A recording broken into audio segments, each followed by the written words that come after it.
This is the Nintendo Virtual Boy. It released back in 1995 and was not on the market for very long. It didn't sell very well, and so today it makes it kind of rare to collect for.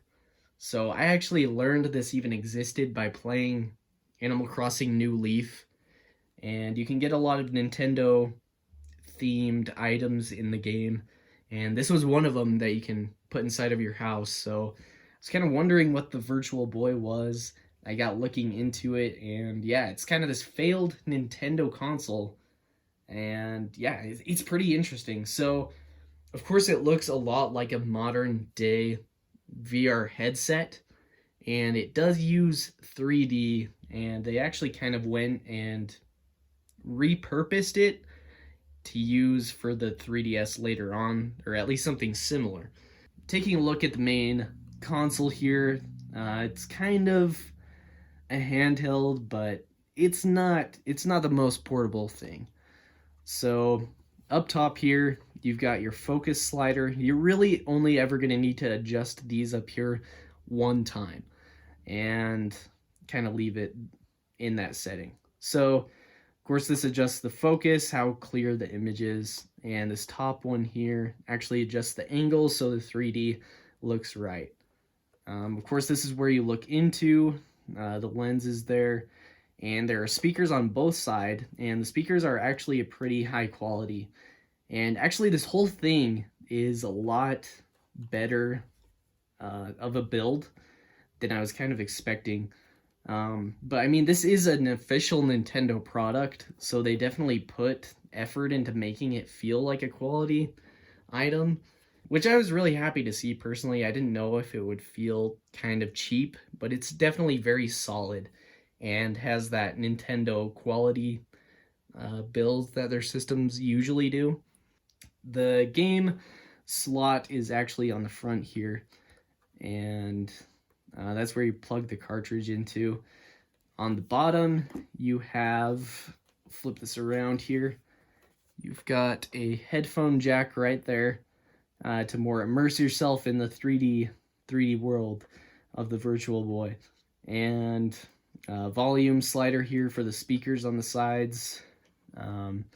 This, I believe, was planned for multiplayer support, which they never actually fully went through with. However, this actually does have a pretty good following. It definitely has its fans out there, and they were able to create a multiplayer cable for it. But nothing official was ever actually released. Just didn't last long enough to ever get to that point. And this is where the controller plugs into. So yeah, the power actually doesn't directly go into the system here. Instead, you plug, let's see, this is the controller here. Instead, depending on if you have the battery pack or not, the power supply will plug directly into the back of this here, which then plugs into the system. Or there is a battery pack that you can buy for it. You just remove this and makes it more portable. Or I mean, really, it's not portable. You have to find somewhere to sit the stand on. But having batteries, I think it would definitely make it easier just to pick wherever instead of needing an outlet nearby. So looking over the controller here, it's a very interesting design, but surprisingly it is extremely comfortable, and I think it feels the most similar to the GameCube controller, which is awesome because I love the GameCube controller, but I think this definitely went on to inspire that a little bit. So instead of dual analog sticks, it actually has two directional pads, which is interesting. You have your select and start and B and A buttons, and actually the power switch up top here. And on the back, it does have some bumper buttons right there. And yeah, again, surprisingly, it's extremely comfortable, and it works well with all the games on there. Of course, you're not going to be playing the Virtual Boy just sitting like that. It does have this stand that you're actually able to clip onto like that. Just kind of out of the image there, which is why I kind of left it off, but you can see right there. Since this did have such a short lifespan, there's not a lot of games available for it. And if I ever actually wanted to go for a complete set of games, it would probably be for this here. There's actually a lot of solid games available on there.